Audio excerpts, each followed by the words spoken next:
안녕하십니까. 법과 통하면 행복으로 통한다. 통통 법률아 놀자의 박지훈입니다. 오늘도 저와 함께 법 이야기를 전할 네 분 소개합니다. 안녕하세요. 안녕하세요.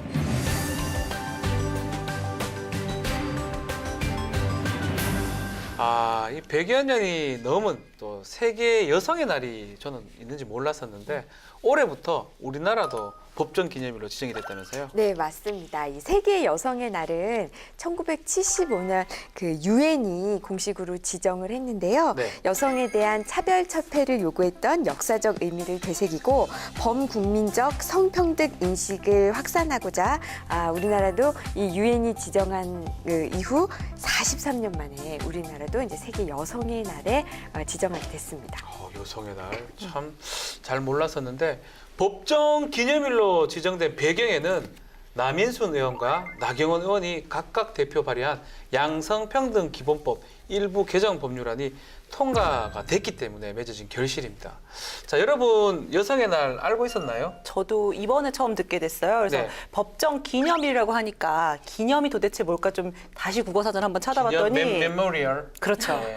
어떤 뜻 깊은 일이나 훌륭한 인물 등을 오랫동안 잊지 않고 마음에 간직한다. 이거래요. 그러니까 그동안 여성 인권, 뭐 생존권 이런 걸 위해서 노력했던 여성들이나 네. 혹은 양성평등의 의미를 다시 한번 되새겨보자 이런 취지인 것 같고 그만큼 이제 여성이 갖고 있는 사회적 의미가 커졌다는 뜻이기도 한 것 같고요. 그렇죠. 반면 거꾸로 보자면 아직도 갈 길 멀다.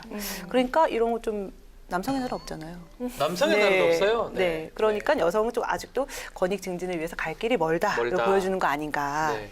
저도 이제 여성의 날을 다른 사람이 얘기해줘서 알았어요. 몰랐거든요. 근데 이제 요새 하도 유명한 게 이제 미투 파문 하도 네. 많이 들었잖아요. 미투 파문이 일면서 여성이 정말 약자였구나라는 좀 생각도 들고 그러면서 이제 여성의 인권이라든지 여러 가지 여성의 처우에 관해서 다시 한번 생각해 보게 되더라고요. 양 기자님은 기자인데 알았죠? 네, 저희는 왜 3월 8일이에요, 근데? 근데 그건 잘 모르겠는데 네. 정치권에서 아무래도 네. 이제 핵심 이슈들을 당 회의에서 많이 다루잖아요. 네. 당일날 이제 세계 여성의 날이다 하면서 이제 어허. 발언을 시작을 하시더라고요. 네.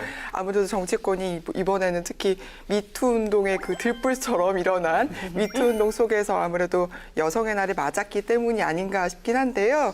뭐 여야가 모두 성범죄 처벌 같은 거 강력범죄로 생각을 하고 여기고 처벌을 강화하겠다 그런 법안들을 경쟁적으로 지금 내놓고 있거든요. 네. 앞으로 좀 사람들이 여성의 날에 좀 관심을 더 많이 갖게 되지 않을까 싶습니다.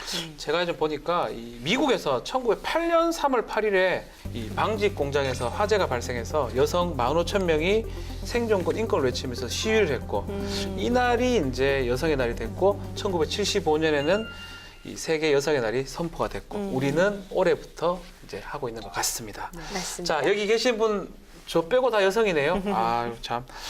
여성으로 살면서 좀 힘든 거 뭐가 있습니까, 이번 변호사?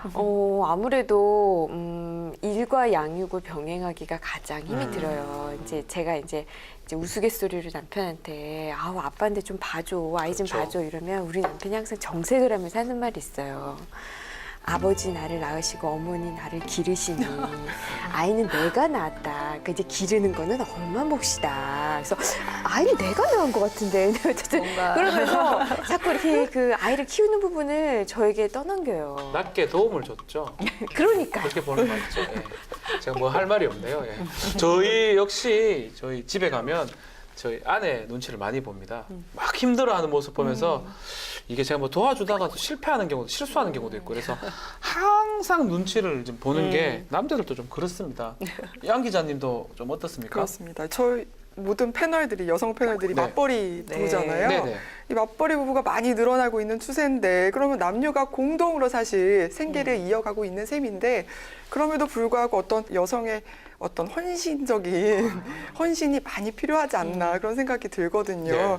아무리 좀 사회적 인식이 바뀌고 있다고 해도 이런 부분이 해결되기 위해서는 좀 시간이 앞으로 많이 걸리지 않을까 하는 생각이 듭니다. 억울해요? 조금 억울합니다. 남편이 한 어느 정도 가사 분담해 주나요? 글쎄요. 뭐. 물은 요새 스스로 떠먹습니다. 그래서 확인을 좀 하고 가죠. 이 각자의 그 남편분들이 가사 분담을 어느 정도 하는지 좀 궁금합니다. 9대1? 저는 거의 0 같은데요. 0 같아요? 네, 오. 10대요. 어때요, 이 기자는? 저희는 좀 역할이 확실히 나눠져 있는 것 아하. 같아요. 그러니까 제가 꼭 해야 직성이 풀리는 것은 제가 하고 네. 제가 할 수 없는 것은 남편이 많이 도와줍니다. 근데 사실은 도와준다는 표현도 쓰면 안 돼요. 같이 하는 거죠. 같이 일을 하면 같이 집안일도 해야 되는 거 아닙니까? 그럼 저 변호사 일은 누가 와이프가 좀 도와주는 거 아닌가? 하여튼 알겠습니다. 예. 참 많이 힘든 것 같아요. 양주인 변호사는 좀 어때요? 집에서? 저도 제가 주로 많이 하는데 네. 그래도 가끔 주말에 이제 설거지하고 뭐 이렇게 하거든요. 근데 음. 시켜야 하더라고요. 그래서 열심히 시키고 있어요. 근데 일을 집에서도 이렇게 힘들잖아요. 그렇죠. 근데 직장에서도 사실 여성들이 좀 힘듭니다. 많이 제가 힘들죠. 물론 뭐 대기업을 다니는 건 아니지만 대기업 다니는 친구들만 보더라도 옛날에 비해서는 많이 좋아졌다. 근데 하지만 여성이 올라갈 수 없는 그 유리천장이 아직도 존재한다. 유리천장. 이런 얘기들을 많이 하더라고요. 네. 정말 맞는 말인 것 같아요. 구조 자체가 그간의 그 남성 중심적인 구조를 에서 여성이 인지하든 인지하지 못했든 뭔가 이렇게 항상 맞닥뜨려야 되는 어려움이 있어요. 그래서 꼭 너는 여성이니까 이게 안 돼. 이런 차별은 저도 그렇게 많이 경험해보지 못한 것 같지만 네. 남성 중심적인 구조 자체가 어떨 땐 좀 버거울 때가 있더라고요. 맞습니다. 자, 출산의 고통까지 남성들이 덜어줄 수는 없겠지만 그 밖에 일이나 그 가정의 양립을 위한 제도나 사회적 인식 변화와 같은 문제는 충분히 해결할 수 있을 거라고 좀 생각이 좀 드는데요. 그래서 오늘 준비했습니다.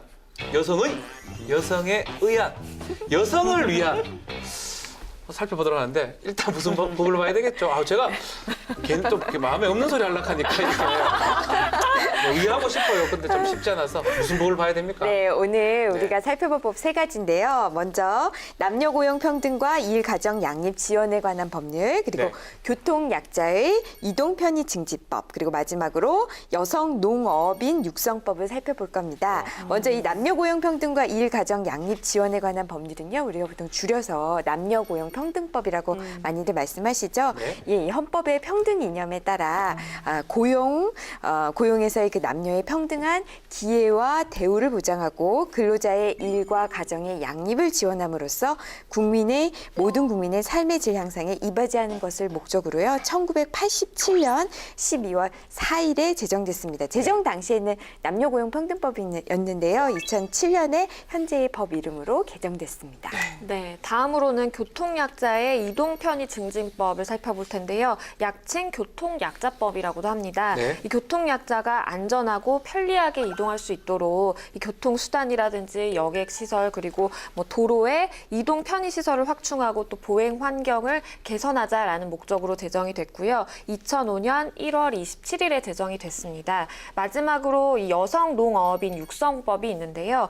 이 법률 같은 경우에는 여성 농어업인의 권익 보호라든지 뭐 지위 향상, 그다음에 모성 보호, 보육 여건 개선 여러 가지에 대해서 규정을 하고 있는데 이런 전문 인력화를 적극적으로 지원하자라는 취지에서 마련이 됐고요. 2001년 12월 31일에 제정이 됐습니다. 네. 20대 국회 발의헌안 얘기해 주십시오. 20대의 남녀 고용 평등법은요. 현재까지 총 71건이 발의가 됐는데요. 그중 네. 7건이 처리되고 64건은 계류 중입니다. 처리된 법안이 주로 직장 내 성희롱과 관련된 거고요. 성희롱 얘기가 많이 네. 나왔으니까요. 계류된 거는 대부분 육아휴직 관련된 아하. 거라고 합니다. 네, 다음으로 교통약자법은요. 현재까지 20건이 발의가 됐고요. 그중에 3건이 처리가 되고 17건이 계류 중입니다. 마지막으로 여성 농어민 육성법은요. 현재까지 총 6건이 발의가 됐고요. 모두 계류 중에 있습니다. 자, 그러면 본격적인 이야기를 좀 시작해 보도록 하겠습니다. 여성이 보면 임신부터 출산 이런 게 가장 도움이 필요한 부분이 아닌가. 맞습니다. 양육이 가장 국가라든지 사회가 도와줬으면 좋겠죠. 맞죠? 맞아요. 뭐 저도 이제 제 경험을 네. 비추어 보자면 뭐 임신했을 때의 기쁨. 도 있지만 저는 사실 출산했을 때 이제 아이를 딱 제 이쪽 가슴에다가 딱 안겨주는 거예요. 근데 그 아이가 눈을 이렇게 똘망똘망 뜨면서 저를 쳐다보는 그 모습을 잊을 수가 없어요. 정말 뭔가 엄청난 그런 축복 덩어리가 제 가슴에 이렇게 안겨진 그런 느낌이었는데 네. 물론 그거에는 비할 수 없지만 그거보다는 좀 못 미치지만 그래도 그에 못지않은 그 뒤에 따라오는 그 육아의 힘듦, 육아의 그 고통, 그걸 생각하면 참 기쁨과 그 네. 그 어려움이 공존하는 것 같아요. 맞아요. 저도 30분은 상당히 좋아요. 지금 좀 많이 컸지만 어릴 때는 30분 동안 정말 기쁜데 한 31분이 되면서부터 스트레스가 책임감과 야, 뭐 이런 것들이 이런 생각이 들 정도로 이거가 쉽지 않다는 걸 알고 있는데 어때요? 그 지금 임 변호사 말씀하신 거 정말 100% 동의합니다. 네. 개인의 삶도 엄청나게 큰 기쁨과 정말 맛보지 못했던 힘듦이 같이 오는데 또 동시에 사회 구성원으로서도 굉장히 많이 위치가 바뀝니다. 엄마가 돼야 되고 아이도 키워야 되고 또 직장 내에서의 또 위치도 좀 달라지고 그러니까 엄마는 약간 이중의 변화를 지금 같이 감내를 해야 되는 게 있습니다. 참 우리 여성들 또 엄마들 많이 어려운데요. 이 엄마들이 어떠한 어려움을 겪고 있는지 하나씩 좀 짚어보겠습니다. 네. 임신부터 좀 봐요. 아마 이거는 임신 출산을 경험하신 여성분 아니고서는 잘 이해 못하실 수도 있어요. 네. 우리가 그런 임신 출산을 겪어보지 않으신 분들은 임산부가 배가 이만큼 나오면 정말 힘들겠다 생각하지만 그렇지 않은 임신부 아직 배가 많이 나오지 않은 임신부는 별로 안 힘들 거라 생각하시는데 네. 사실은 임신 초기가 더 힘들어요. 아하. 왜 힘드냐면 임신 초기에 우선 잠이 쏟아집니다. 정말 무슨 수면제 먹은 것처럼 잠이 쏟아지고요. 또 이게 이제 정말 괴롭게 하는데 입덧이 생겨요. 맞아요. 입덧은 정말 사람을 우울증에까지 가게 할 만큼 정말 힘듭니다. 계속 메스껍고 음식을 먹을 수도 없고 먹기만 하면 토하시는 좀 입덧 심하신 분들도 있거든요. 게다가 우리가 임신 초기에 이제 유산의 위험이 있는 것도 임신 초기거든요. 네. 그러니까 이런 거를 다 생각한다면 사실 임신 중기는 제일 편해요, 오히려. 그러니까 그래요? 임신 초기가 더 힘듭니다. 근데 외부에서는 그걸 잘 몰라요. 그렇죠. 죄가 안 나왔으니까. 맞아요. 안 힘들다고 생각해요. 그렇게 좀 느껴요, 사실은. 저 임신했을 때 지하철 출퇴근을 했어요. 네네. 그런데 정말 그때는 지금처럼 핑크 의자 없었고 그냥 노약자석에 가서 그렇죠. 앉아야 되는 건데 엄청나게 눈치가 보이고요. 조금 배에 티 나게 나와도 저 양보받은 경험이 손에 꼽아요. 아하. 양보해 주신 분도 임 변호사 말씀하신 대로 경험해 보신 분, 임신과 출산을 경험해 보신 분은 아유 힘들죠 그러면서 선뜻 양보를 해 주시기도 그렇죠. 하는데 대부분은 약간 공감을 못 하시는 분들이 많죠. 실제로 지하철에서 그 할아버지하고 그 임신한 여성인지는 저도 몰랐습니다. 다툰 걸 제가 본 적이 있어요. 직접 보셨구나. 예, 저 배가 안 나온 것 같은데 또 할아버지는 아니라 그러고 거짓말 아니냐고 그러고 다툰 걸 제가 본 적이 있거든요. 네, 정말 이게 안타깝게 네. 실제로 절반에 가까운 임산부가 배려받은 경험이 없다라고 생각을 한대요. 이게 인구보건복지협회가 조사를 한 결과거든요. 응답자의 60.2%만 배려받은 경험이 있다라고 얘기를 했는데 네. 그러니까 여기서 배려라는 것도 뭐 큰 배려가 아니에요. 자리를 앉게 놔두는 거. 아하. 양보를 하는 수준을 이제 배려라고 얘기를 하더라고요. 아까 임 변호사님 잠깐 말씀하셨지만 사실 임신 초기에는 배가 안 나왔기 때문에 이런 배려 못 받을 수도 맞아요. 있습니다. 못 받을 수도 있는데 저는 특히 뭐 후기 됐어도 배가 많이 안 났어요. 배가 많이 안 나서 체중은 많이 늘었는데 배가 많이 안 나서 티가 안 나서 그런지 뭐 지하철을 타고나도 양보 안 해주시더라고요. 너무 아쉬웠었는데 그렇다고 저는 뭐 평상시 운전을 하고 다녔습니다만 임신을 하고 나니까 아무래도 직접 운전을 하는 게 행동이 이제 힘들죠. 반응하는 속도도 굉장히 느려지고 아. 운전하는 것 자체가 스트레스로 느껴져요. 그 전엔 굉장히 즐거웠었는데 그렇죠. 그래서 또 뭐 주차를 하려고 하면 또 주차 공간이 없을까봐 또 좁으면 또 좁은 대로 또 이제 불편함이 느껴지니까 난감했던 적이 굉장히 많았거든요. 그 지금 보면 공공기관 같은 데서 임산부 전용 주차 공간을 지금 많이 설치한다 그러는데 그럼에도 불구하고 힘든다는 거예요? 그래요? 그렇대요. 전 못 봤는데요. 저도 못 봤습니다. 예, 지금 그 말씀하신 그 임신분들을 위한 전용 주차장이 사실 법적 근거가 없어요, 명확히. 그냥 주먹구구식으로 지금 설치가 되고 있다 보니까 네. 저처럼 모르는 사람도 지금 그렇죠. 많은 거거든요. 네. 이 임산부들의 편의시설과 관련된 그 법은 있어요. 장애인, 노인, 임산부 등의 편의 증진 보장에 관한 법률 이런 법이 있긴 있는데요. 이 법률 안에는 장애인 전용 주차 구역에 대해서는 규정이 있어요. 하지만 이 임신부들에 대한 임산부들? 이런 그 주차장 그 전용 주차장 구역에 대해서는 전혀 규정이 없는 상황입니다. 이 주차 얘기 나왔으니까 말인데 그 왜 우리 90년대 중대형차 하면은 너비가 지금보단 작았던 것 같아요. 예, 1.7m, 1.8m 네. 정도였는데 요즘에는 차도 많이 커져가지고 중대형 승용차 너비를 한 1.9m 이상 1.9m, 예, 예. 으로 본대요. 그래서 아주 내가 칼주차를 했다고 해도 배가 나온 임산부 같은 경우는 문을 열고 내릴 수 있는 공간이 40cm. 불가능한데. 네. 40cm면 그러니까 이런 내리는데. 불편함이 나오는 거죠. 근데 저는 진짜 이거 생각을 아예 못해요. 저는 네. 임신 안 맞아요.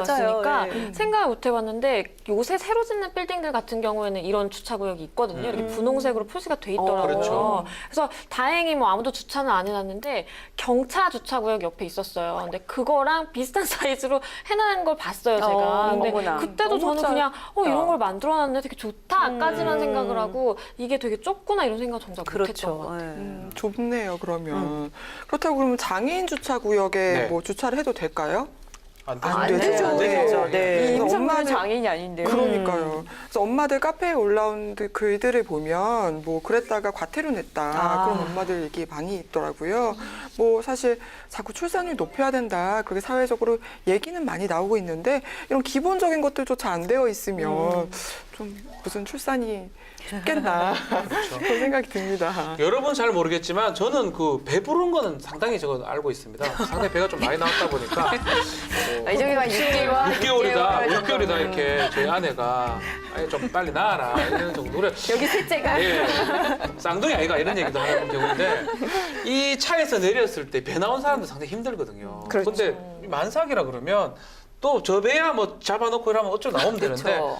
아이한테 좀 잘못될 수도 있잖아요. 그렇죠. 그러다 보니까 주차 공간이 조금 정말 좀 크게 좀 할 필요가 있는데 만삭인 분들은 진짜 엄두를 못 내겠어요. 진짜. 그렇죠. 그러니까 말씀하신 것처럼 이 배에 아이 얼마나 다칠까봐 이렇게 네. 몸가짐도 조심하게 되는데 아무래도 불편하죠. 그렇기 때문에 사실은 발의된 법안이 있는데요. 법안이 있습니까? 네, 있습니다. 이 장애인 주차구역과는 별도로 임산부 전용 주차구역을 따로 설치함으로써 임산부들이 편리하게 이 차량과 시설을 이용할 수 있게 하자라는 내용으로 작년 9월 5일에 박주민 의원이 대표 발의했는데요. 예. 이게 사실 이 법안은 그 작년 4월에 그 인기 예능 프로그램에서 국민들이 직접 제안한 그 내용이었어요. 그래서 이제 이걸 듣고 박주민 의원을 비롯해서 이제 이 같은 사연에 공감한 여러 의원들이 관련 개정안을 내놓게 된 거죠. 네, 그래서 이 비슷한 법안으로는요, 이 별도의 주차 구역을 설치하는 것뿐만 아니라 위반할 경우에는 과태료를 부과하자라는 내용으로요. 네. 작년 8월 18일 김혜영 의원이 대표 발의한 법안도 있고요.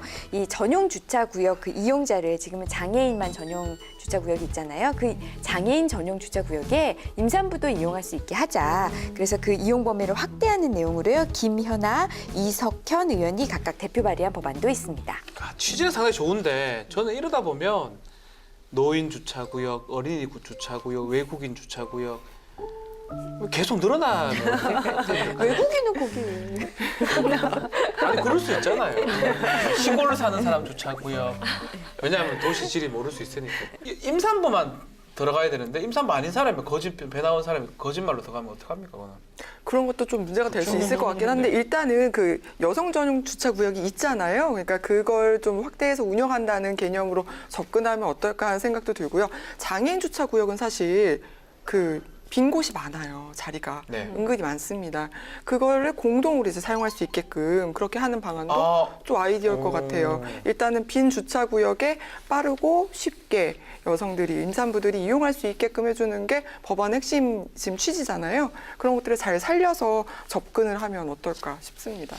저도 법안이 굉장히 좋은 취지라고 좋아요. 생각해요. 네, 네. 그 일단 그렇지만 결국은 운용묘 아니겠습니까? 장애인 주차구역에 장애인 아닌데 되시는 분들 많잖아요. 그쵸. 그러니까 뭐 지금도 아까 양지민 변호사 말씀하신 대로 경차 사이즈로 임신부 주차구역으로 만들어 놓은 데 있다는 거 아닙니까? 그러면은 뭐 만들어 놓고서는 활용이 안 되는 거잖아요. 그러니까 이런 건 의미가 없고 정작 좀 잘 운영될 수 있게 이런 취지를 반영할 수 있는 좀 법안으로 좀 통과가 되면 어떨까 이런 생각이 들어요.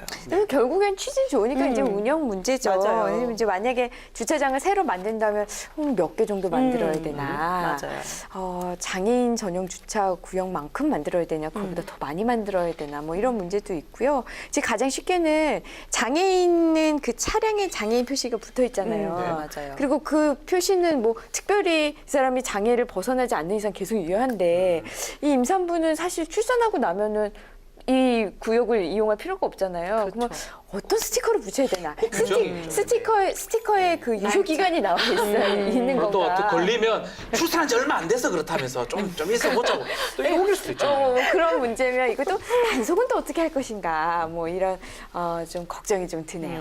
사실 그런 부분인데 확실한 거는 임산부는 사회적 배려를 받아야 될 상이고 네. 약자라고 네. 보는 거는 맞다고 생각이 됩니다. 자, 다음은 이제 출산을 하면서 육아를 하면서 또 가장 필요한 게 뭔지 좀 얘기를 좀 해봐야 될 것 네. 같아요. 뭐가 가장 필요합니까?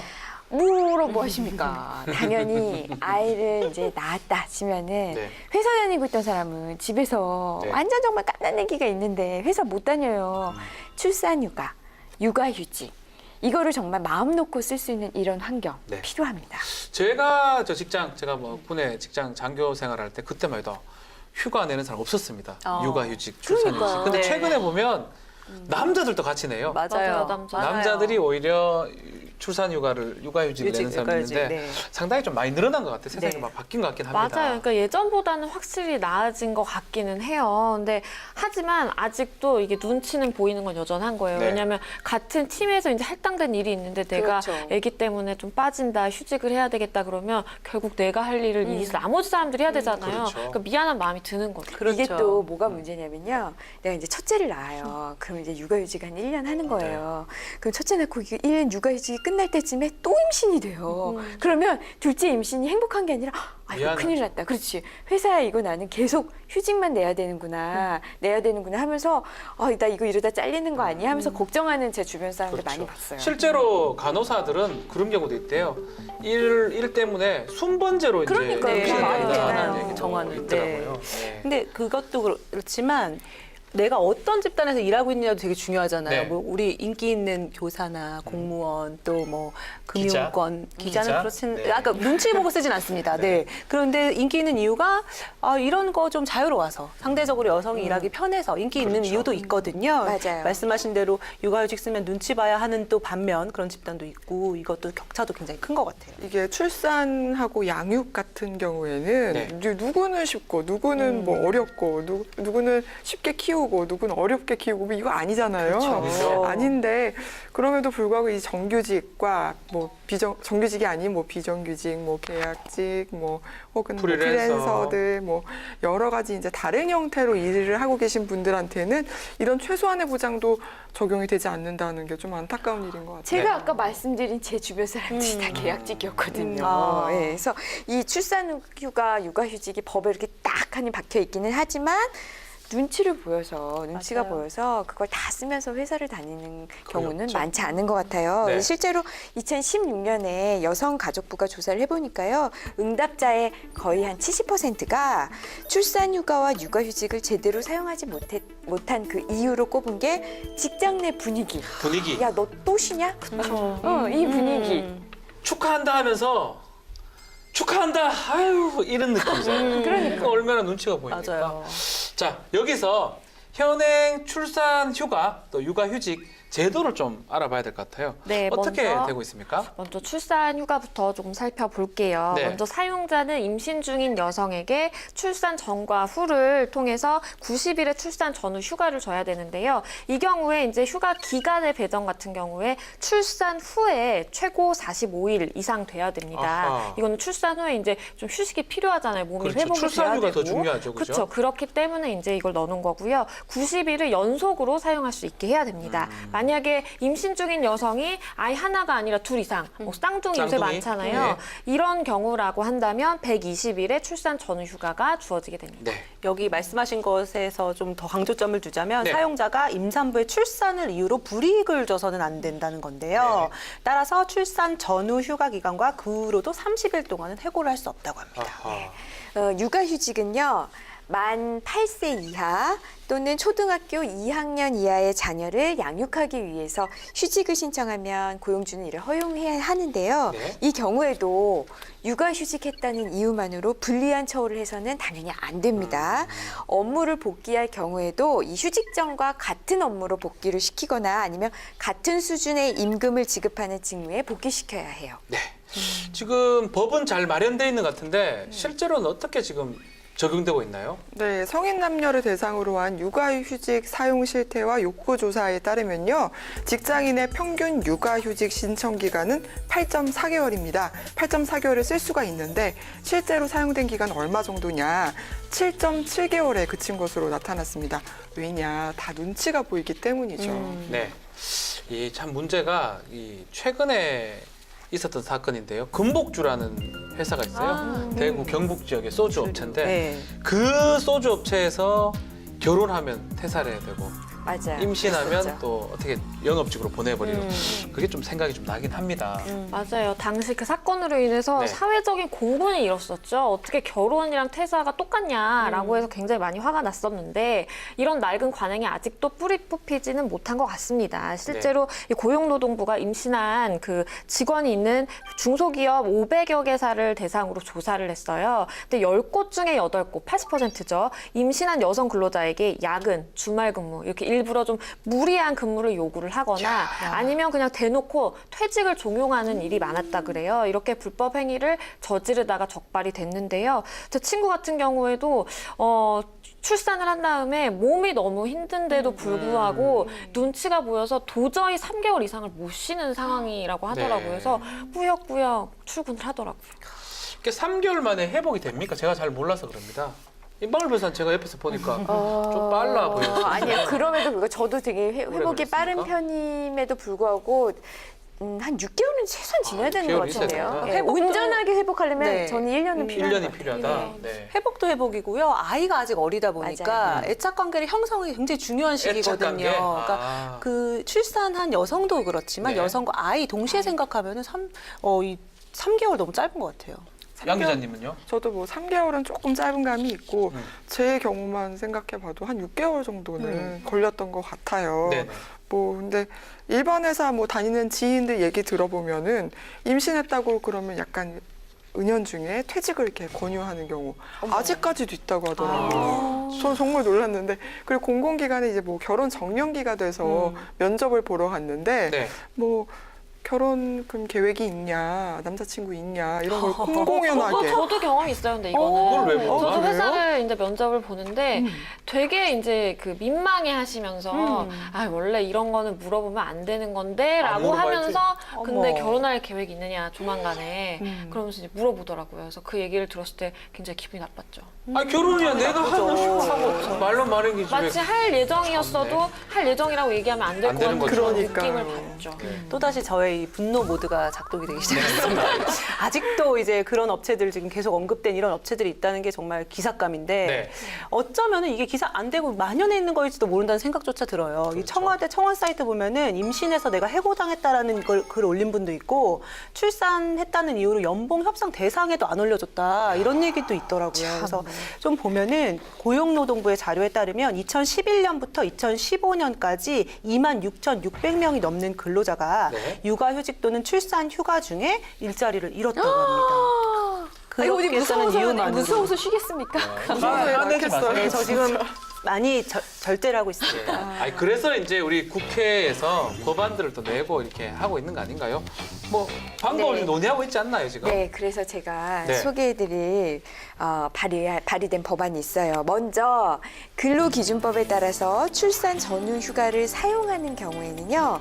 원칙적으로 자동적으로 육아 휴직 신청이 되도록 하고 나 이거 연이어서 사용 안 할래 라는 의사를 명백히 한 경우에만 연이어서 사용하지 않도록 하는 내용으로 그렇게 해서 근로자가 육아 휴직 사용을 용이하게 하도록 하는 내용으로요. 지난 1월 25일에 제가 아는 분이네요. 김삼아 의원이 김삼호 의원이에요. 네. 여성 변호사이죠. 유명하신 유명한 여성 분이죠. 변호사. 네. 대부분의 제 주변에 이제 법무법인에서 일하는 친구들도 네. 보면 육아휴직 썼다는 사람은 정말 단 한 명도 보지 못했습니다. 그냥 출산휴가 변호사님 여름휴가도 못 가요. 그렇죠. 뭐 월차 뭐 이런 것도 다 없죠. 못하기 때문에 그래서 그런 걸 보면 여성들 같은 경우에 제 주변에도 이렇게 마스터 플랜을 딱 세워요. 이게 내가 결혼하고 네. 언제 애를 낳을 거면 언제쯤에 내가 딱 사내 변호사로 이직을 해서 마음 편하게 그래도 조금 법적으로 보장된 권리를 누려야겠다는 그 긴 인생 계획을 가지고 그래서 움직이는 그런 분들이 친구들도 많구나. 있어요. 야, 근데 좀 제가 또 이런 말 하면 또 욕할 수도 있을 것 같은데 또 제가 아는 여성분들 중에는 일을 또 하고 싶어하는 분들도 있더라고요. 자동으로 쉬게 되면 일하러 가고 싶은데 그런 걱정이 되는데. 제 주변에도 그런 사람이 있긴 해요. 야, 애 키우기 너무 힘들더라고. 어떻게든 출근하고 싶어. 여기 보면은 사용하지 않겠다는 의사를 명백히 밝히면 사용하지 않아도 되는 규정이 있고 네. 또 하나는 그렇게 쉴 수 있는 형편이 있는데 내가 선택해서 안 쉬는 거랑 그럼요. 쉴 수 없는 상황인 거 너무 다르잖아요. 선지 차이죠. 네, 그래서 이 일정 부분 육아휴직, 그 출산휴가 당연한 거라고 생각하는 사회적인 분위기 마련을 위해서는 이 법안이 좀 의미 있지 않나 이런 생각이 들고 네. 사업주분들도 그렇지만 동료분들도 이거 사용하면 눈치 주는 거 좀 안 했으면 좋겠어요. 네, 그냥 알겠습니다. 당연한 문화가 좀 되면 어떨까. 네. 맞습니다. 그 문제에 대해서도 뭐 제재할 방안들을 좀 논의할 필요가 있어 보이기는 하는데요. 뭐 지금 당장은 이 발의안이 통과가 된다면 일단은 뭐 출산휴가, 뭐 또 육아휴직 자연스럽게 이제 정착이 될 것 같고 네. 좀 사회적 편견 같은 것도 많이 좀 반감되는, 좀 사라지는 효과가 있지 않을까 생각이 듭니다. 네. 육아휴직 기간이 이제 자동으로 주어진다면 기간에 걱정 없이 쓸 수 있고 그래서 발의된 법안이 있다면서요? 네, 있습니다. 네. 사용자로 하여금 이 산전산후 여성이 근로기준법에 따라 휴업한 경우에 휴업한 그 기간뿐만 아니라 그 이후에 90일 이내에 육아휴직을 이유로 해당 근로자를 해고하거나 해고의 예고를 하지 못하도록 해서 네. 이 산전산후 여성이 휴업에 따른 해고의 불안으로부터 벗어나도록 하려는 것으로요. 지난 2016년 7월 26일에 신용현 의원이 대표 발의한 법안이 있습니다. 비슷한 법안이 하나 더 있네요. 이정미 의원이 발의한 법안인데 이 해고 등 제한 기간을 180일로 연장하는. 이야, 길다. 6배. 예. 많아요. 이야, 저는 사실은 법 공부하면서 임산부 해고 금지 기간이 있는지도 참 처음 알았습니다. 몰랐었습니다. 저도 처음 알았어요. 네. 이번에 조사하면서 처음 알았는데 근데 그동안 현행으로 운영됐던 걸 보니까 30일이잖아요. 너무 네. 짧았다는 생각이 들거든요.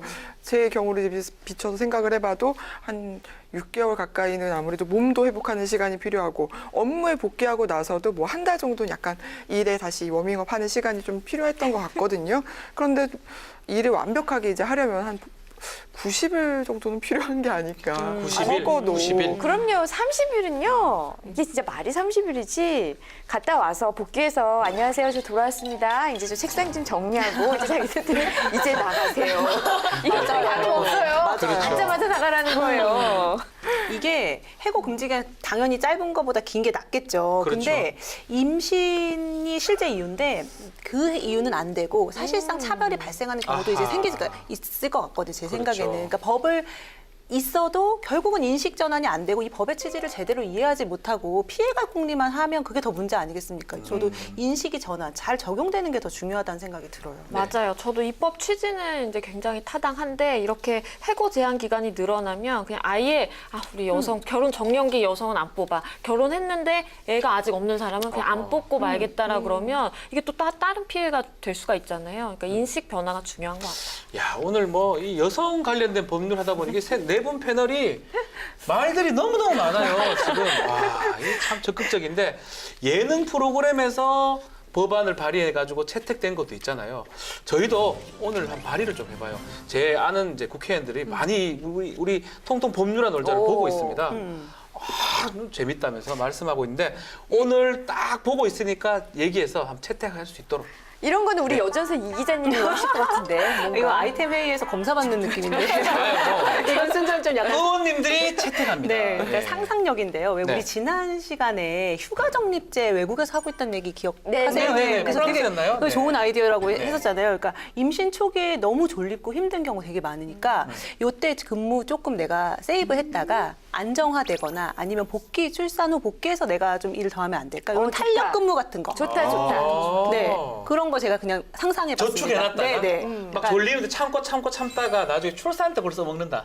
근데 일에 방해가 되면 또 안 되겠죠. 그건 또 이제 프로로서 그러면 안 되지만 어쨌든 네. 내가 너무 힘든데 억지로 여기 끌려 나와 있는 상황은 아니라 조금 탄력적으로 하면 당연히 사업주 입장에서도 효율이 높아지니까 좋지 않을까. 육아휴직, 출산휴가, 적립제, 저축제네요. 네. 그리고 뭐 기왕에 있는 법과 제도 같은 거 잘 소개해 주는 것도 필요해요. 있는지도 모르는 경우 되게 많잖아요. 네. 찾아 먹지 못하면 아무 의미 없으니까 잘 소개해 주는 것도 중요한 일 중에 하나인 그건 것 여기 같아요. 통통 법률안 놀자 지금 하고 있잖아요. 네. 또 아이디어 있습니까? 아니 저는 이제 아까 발의된 법안 중에서 출산휴가랑 자동적으로 이 육아휴직까지 같이 되는 거 좀 약간 강제하면 안 될까요? 강제하면 되게 좋을 것 같아요. 자동으로 아예. 자동으로요. 그리고 이미 발의된 법안 중에 수유실을 늘려달라라는 것도 수유실. 있대요. 사실 수유실이 의외로 없거든요. 많이 뭐 백화점 같은 데는 좀 있는 것 같은데 그래도 여전히 부족하기 때문에 수유실 없으면 어디 가서 하겠어요. 그래서 좀 그런 것도 사실 이미 나와 있는 법안인데 계류 중인 것만 통과돼도 삶의 질이 좋아지지 않을까. 저는 개인적으로 좀 여유 인력을 좀 많이 뽑았으면 좋겠어요. 한 10% 정도는 임신하라고 회사에서 가능할지는 모르겠는데 그렇게 한다면 아유 어차피 좀 사람들 눈치 안 남아 도니까 보고. 눈치 안 보고 임신도 하고. 아이고 제 생각입니다. 일자리 나누기도 되고. 일자 나누게 네. 되고 그게 근데 이제 예산이 또 필요한 부분이니까 네. 기업에서 쉽게 할 수 있을지는 좀 의문이긴 한데요. 저희가 얘기한 그 법안들 우리 국회의원님들 좀 채택을 해주시면 감사하겠습니다. 자 다른 얘기 좀 해야 될 것 같아요. 이 법안들이 좀 통과가 되면 그거는 좋을 것 같은데 그래도 지금 우리나라가 OECD 국가 중에 6년째 여성이 일하기 최악인 나라로 꼽혔다면서요. 너무 충격적입니다. 이거 네. 여성의 노동시장 참여율 그리고 남성과 임금 격차 그리고 육아 비용 그리고 기업 이사회와 국회 관리직 점유율 등이 10개 지표를 반영해서요. 네. 총점을 매기고 있는데요. 우리나라 같은 경우에는 간신히 20점을 넘겨서 꼴찌했습니다. 꼴찌입니까? 네, 1등인 스웨덴은 80점이 넘는다고 합니다. 압도적이네요. 뭐 그런 성적표를 보니까 씁쓸하긴 한데 뭐 굳이 성적표를 꼭 봐야만 우리가 지금 현실이 씁쓸하다는 걸 알 수 있나요? 그렇죠. 당장 주위만 둘러보아도 여성이 남성에 비해서 급여뿐만 아니라 뭐 승진하는 뭐 확률 이런 것만 따져도 훨씬히 남성보다 네. 낫잖아요. 뭐 글쎄요, 임신 출산하면은 여성이 경력 유지가 쉽지 않다라는 거는 뭐 우리 사회에서 그냥 공공연하게 받아들여지고 있는 친구들하고 사실 항상 아닌가요? 얘기해요, 그렇죠. 정말로. 그리고 이게 우리 막 한때 10년 전쯤, 5년 전쯤에 이런 신문 제목 많이 나왔어요. 여풍당당 해가지고 고시를 막 여성이 휩쓴다. 검사 판사가 많았었죠. 그리고 뭐 제가 저희 회사 시험 감독 들어가도 여성 학생들이 되게 많이 시험을 보러 와요. 맞습니다. 그러니까 여성이 휩쓸고 있다는 것도 일종의 현실이긴 하지만 여기 지금 지표의 기준으로 쓰여 있는 걸 보면은 관리직으로 올라가는 거, 경력을 계속 관리해서 고위직으로 올라가는 거는 확실히 여성으로서는 굉장히 힘든 일이에요. 특히나 출산과 육아를 경험해야 되는 상황에서는 일을 계속 할지 아니면 계속 이걸 할지 계속 고민할 끊임없는 수밖에 고민에 없겠네요. 네. 계속 휩싸일 수밖에 없다는 거죠. 아니 제 친구 중에 이제 대기업에 다니는 친구도 대기업 같은 경우에는 보장해줘야 될 건 또 보장해줘야 되잖아요. 네네. 그러니까 뭐라고 말은 못하고 임신을 하는 순간부터 저 임신했어요라고 회사에 이제 알리는 순간부터 아 임신해서 어차피 없어질 거니까 중요한 프로젝트에서 다 빼는 거예요. 왜냐하면 너가 하고 있다가 가면 너무 비효율적이지 않니? 라고 그렇지. 하면서 그냥 일을 다 프로젝트에서 다 빼버리니까 얘는 그냥 이렇게 뭐 칼퇴근을 하는데 이게 좋은 건가? 내가 나중에 커리어를 생각했을 때 이게 맞는 건가라는 생각이 든다 하더라고요. 네. 예전에는 우리 유리천장이라고 많이 했었잖아요. 네네. 여성들의 어떤 그런 차별과 그 현실에 존재하는 벽들을 그렇게 표현을 많이 했었는데 요즘에는 시멘트 천장이라고 하더라고요. 시멘트요? 시멘트. 못 깬다, 못 깨. 유리천장은 뭐 이렇게 보고서 올라갈 그 희망은 같지만 시멘트는 이제 뭐 희망조차 없다 이렇게 표현을 한 것 같은데 현 정부가 사실 여성 임원이라든지 뭐 여성 고위직을 많이 이제 채택을 하기 위해서 발탁을 하기 위해서 노력을 많이 하고 있다고 해요. 그럼에도 여성 사회인으로서 제가 느끼는 현실 같은 경우에는 아직도 직장 생활에 좀 제약이 많지 않나 하는 생각이 들거든요. 네네. 지금 유리천장 얘기가 좀 나왔는데 실제로 직장인들을 대상으로 유리천장에 대해서 이 조사를 좀 해보니까 응답자의 54.3%가 유리천장은 당연히 존재한다고 느낀다라고 얘기했고 특히 여성은 66.9%가 유리천장이 있다. 그래서 법 필요하죠. 필요하죠. 유리천장 깨야죠. 유리천장 없애버리죠. 깨야죠. 네. 우리나라 임원 중에서요 여성이 차지하는 비율은 2.4%래요. 당연히 OECD 국가 중 꼴찌겠죠? 꼴찌겠죠? 그것도 없네요. 네. 2.4%인데 뭐. 그래서 이런 그 유리천장 문제는 이렇게 유리천장이 있는데 여성들이 경제활동에 참여하라고 하겠습니까? 여성의 경제활동 참가율도 낮추고요. 이것은 결국 국가 경쟁력 강화에도 악영향을 미치지 않겠습니까? 그래서 국가기관과 이런 사용자는 여성이 인사상 처우에서 이런 성별에 따른 차별을 받지 않도록 네. 우리 사회에 이런 유리천장을 제거하기 위한 어떤 대책 마련을 촉구하자 이런 내용으로요. 작년 9월 14일에 신용현 의원이 대표 발의한 법안이 지난 2월에 본회의를 통과했어요. 야, 이 법을 제가 보니까 5개월 동안 막 정말 빠르게 법 개정이 됐는데 자, 세부적 내용을 좀 알려주십시오. 네, 이 양성평등기본법의 그 24조에 여성이 승진, 전보 등 인사상 처우에서 성별에 따른 차별 없이 그 자질과 능력을 정당하게 평가받을 수 있도록 국가기관 등과 사용자가 노력해야 된다라는 이 내용이 사실 주요 골자인데요. 네.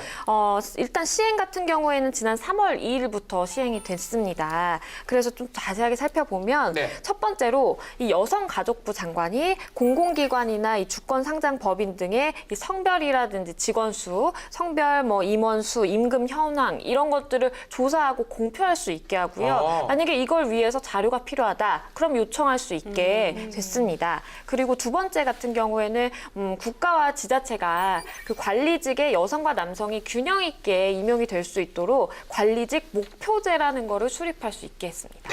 자, 이 개정안이 통과돼서 정말 유리천장이 없어지기를 기대를 해보겠습니다. 자, 유리천장이니 뭐 시멘트니 콘크리트니 이런 단어 자체가 없어져야 되는데요.